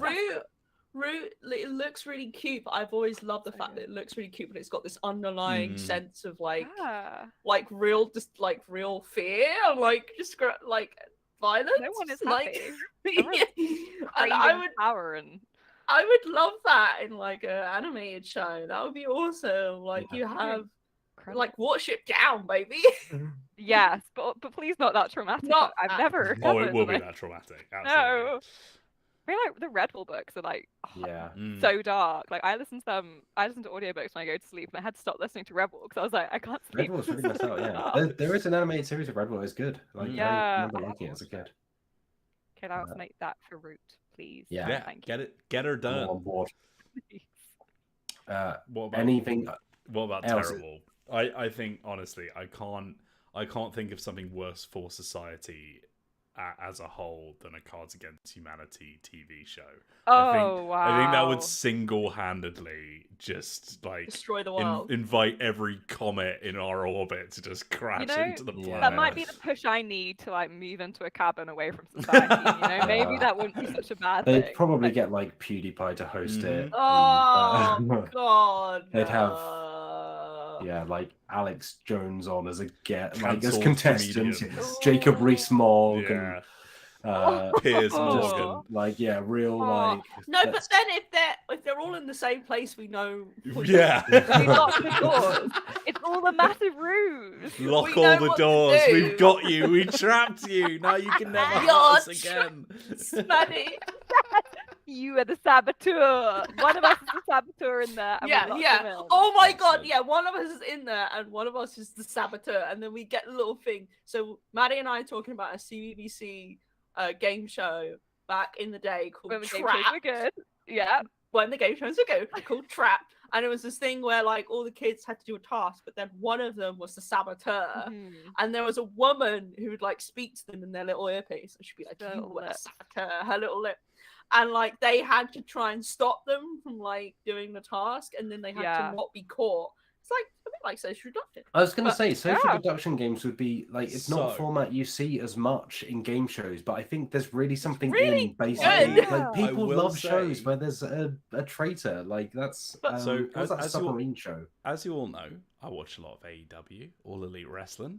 Oh, I watch my favorite cowboy, Hangman Adam Page, just beating people up. I'm glad that you enjoy. Yeah, I'm glad that you've let us know that you like AEW because you haven't pestered me incessantly to get into AEW. Yeah, I can't believe you haven't done this yet, man. To be honest. Well, Matt, you give it back with Final Fantasy IV. Yeah, exactly. You haven't even signed up for the free trial, including the whole.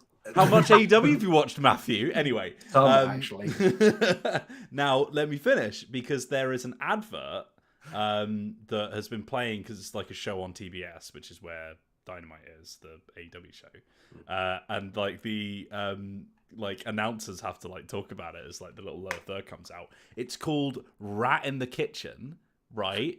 It is like a Gordon Ramsay style cooking competition show where there's like 6 chefs and they're all vying for like the top spot. But one of them is secretly trying to like make disasters out of all the meals. That's actually brilliant. That's great. And it sounds really good. I've seen pouring salt into. Yeah. Wills, as soon as you said the word rat in the kitchen, I was like, I'm on board with this. Whatever what it is. Fantastic concept. My favorite half man, half biscuit song, But yeah, that's so good. There should be more social deduction games. Like make like game shows. They made a movie of Werewolf. Yeah, they did. I didn't watch it. It's on Netflix. Apparently, it's all right. Apparently, it's pretty good for what it is. I mean, it's not the worst thing to make it. No, they're making that Ticket to Ride game show. I mean, if they can make a game show out of Ticket to Ride, which is literally just get on a train, then they can make an interesting game show out of. Don't say it so snidely, like you wouldn't love to be able to get paid to get on a train, Matt. I would, yeah. I mean, it's just going to be the Mr. TV Train equivalent over of those videos where it's like, here's 14 hours of someone taking a cross-country trip on a. No, it's the TV show equivalent of that guy on TikTok who goes absolutely buck wild when he sees his favourite trains. Yeah, I really hope they get like Rod Stewart to host it or another big train fan. Rod Stewart, he's massively into trains. No one will watch that show. He if rents they have out a to hotel watch room Rod for train Stewart's weird hair. I think like one of the jiggling Rolling Stones around. is also into trains. It's like a big rock. Like there are a surprising amount of rock stars who are just into trains. Because trains are super cool and there's a lot to love, you know. And also because many with rock stars are just aging white men. Yeah. also. The trains Also and that. underage girls. There's nothing like We Do can't end not the sully podcast on train that. talk with that. Trains are a pure and nice hobby and you will not ruin it for the rest of us. I mean, oh my god, wait a minute. Can you imagine a Betrayal at House on the Hill game show? That would be really good. Is that Game just like show, the yes. what was the? Is it That is, like, Spooked? incredible. Was it Spooked, like the one where they went in and they had the kind of like What? green night vision cameras and What if it was Nightmare but with a hidden role?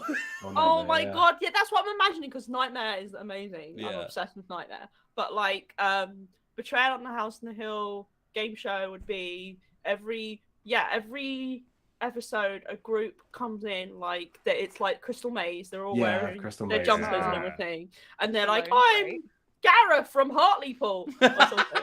they do that, and then there's like a creepy host. I don't know. Maybe it's Noel Fielding. And then I feel that would be great.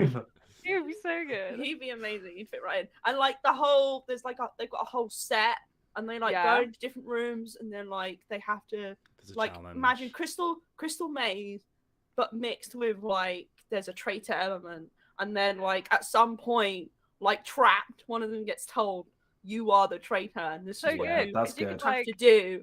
go off into like separate rooms and you could like, oh, let's split the gang up, and the traitor's like, yes, like we'll go over here, and then you could murder them. No, but I love the idea that they don't know who the traitor is until like the person who's the traitor does something. They're doing badly at tasks, and they're like, "Are you the traitor? Or are you just crap at this?" If there's Yeah. one thing we've learned from this segment, it's that it's wild that there aren't more TV executives who Game are making show. hidden role game shows. I think- because Yes, Yeah, come like- on. printing money. If it's one thing that Wow. board games do have, it's interesting mechanics. If it's Yeah. one thing board games have less, let's say less than other certain types Lore. of media, typically lore and storytelling. Yeah. Not to say it's completely gone, but Devoid, yeah.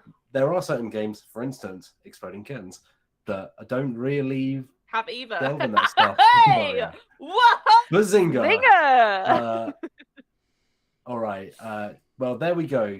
Give us a call. Hollywood? Who does TV stuff? Give us a call. Netflix. Yeah, I guess Netflix. Netflix, you're we clearly solve struggling. Give us all a of your shout. problems.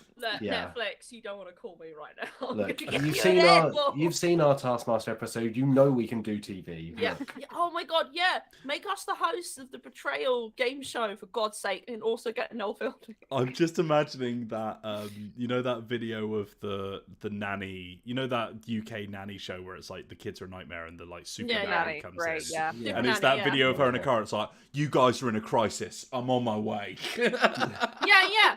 No, Yeah. Yeah, that is But can you imagine like me as like a crone type character Yes. in the Betrayal house? Yes, I can. And they walk. Yeah, they walk into Yeah, the that's room. taken no cognitive I'm- load whatsoever from I'm me. wearing like a bonnet and rags, and I'm like, oh, and hell, Ross Kemp is into Magic the Gathering. Yeah. Let's get him on Yes, board. Let's just get them all in. Yeah, Get get them in all Ross in. Kemp, get in Super Nanny.